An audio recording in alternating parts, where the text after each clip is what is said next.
Well, I've made it to Abisko. It's been a long journey via Copenhagen, Stockholm and then Kiruna, where I had to spend the night at a very expensive hotel. But I've finally got to Abisko now, which is the start of the Kungsleden. So I'm going to spend the night here and then start early in the morning. I'll just have a little look at the view for you now.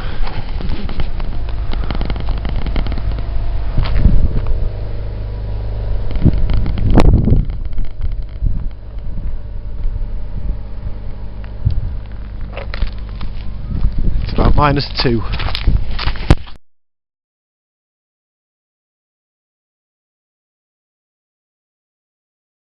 It's Friday morning. It's a beautiful morning at the Abisko tourist station. I'll show you the view around now. That's the direction I'm heading this morning, towards those hills there. As you can see, I'm all kitted out, ready to go, and that's my kit for the next few days. Well, this isn't quite the Arctic Sweden I was expecting. It's incredibly warm in the sun. The snow's still frozen, but the air temperature is really warm. Taking a look around the scenery now.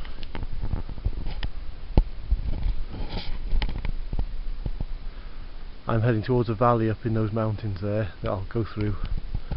But here's the scenery around us. Time for dinner, so I've just stopped at this nice little place here. The rest of the afternoon I'll be walking up this valley ahead of me here to a hut at the far end of the lake. In the meantime, it's bread and squeezy cheese. Looking across a lake now. Have a look at that.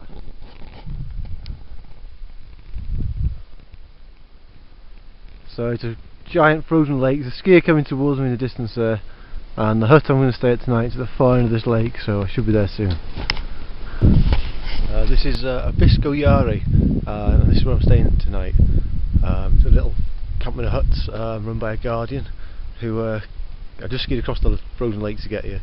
The guardian came out and met me with a hot cup of lemon tea, so it seems to be a nice place, Sweden. Have another look round.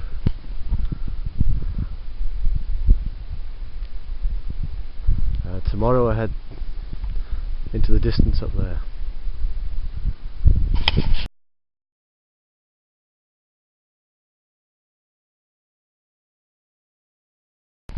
It's Saturday morning on day 2. I'm skiing from Abisko Jari to Alessa Jari, which is about 20 kilometres. I've just crossed another frozen lake and I'm just heading through this birch forest at the moment, and then I'm going to go up the valley in the distance to the left of this mountain here. This is just what I've skied through here now. It's about -4 at the minute, but I'm not feeling the cold carrying this big rucksack, and it's forecast to snow, and I think it's, see up ahead there's clouds and it's going to be snowing a bit later, so I'll speak to you in a bit. Heading towards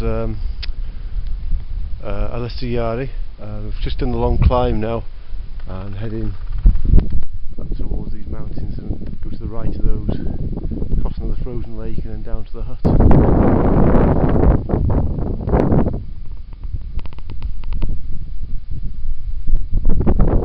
This is the highest point of the route now to Abisko Jari. It's about 970 metres above sea level. We're into the mountains properly now. Go up from the valley with the lakes, and fantastic snowy scenery.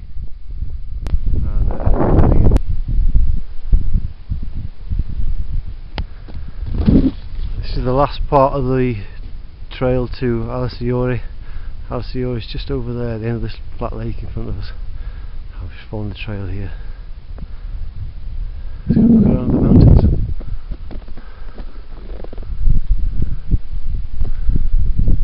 We've come up the valley behind us here.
Yesterday I skied the 20 kilometers from Gobaith, and that brought me along the valley. You're looking down now.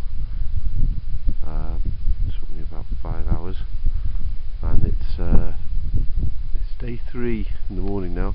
It's 7 AM and the sun is just coming up over the hill here.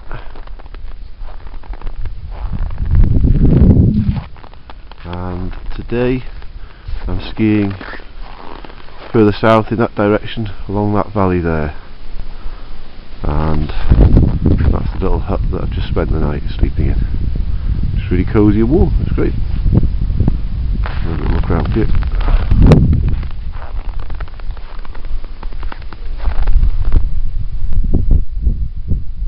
AM in Arctic Sweden. That's Alasajori. I'm just skiing away from Alasajori now. It's the morning of day 3. It's minus 19 this morning, but it's steadily getting a bit warmer as the sun comes over the hill. I'm skiing ahead down this valley here. I'm going to ski 25 kilometers today to a place called Salka.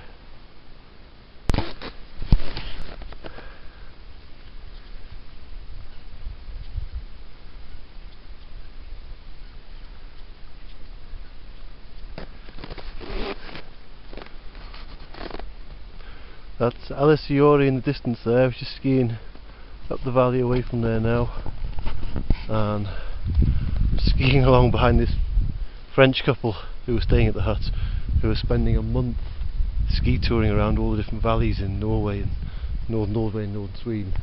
And they've got another 2 weeks left to go yet.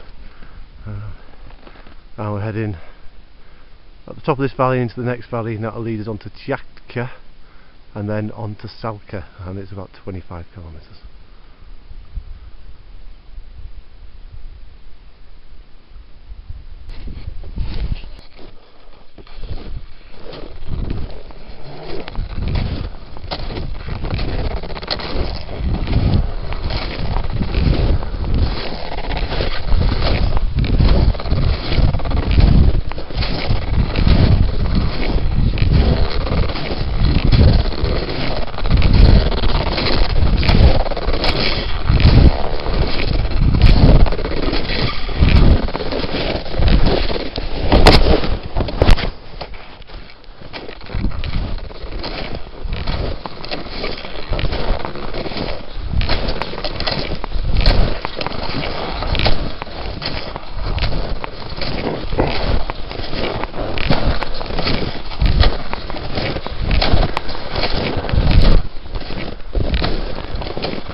Skied over this hill here. This is the Tjatka Pass, so I've just come over that, and now I'm just going down this valley ahead of us here now.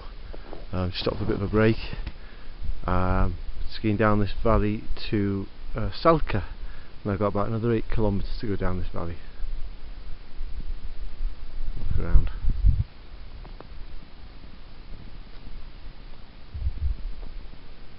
And that's the route to Salka.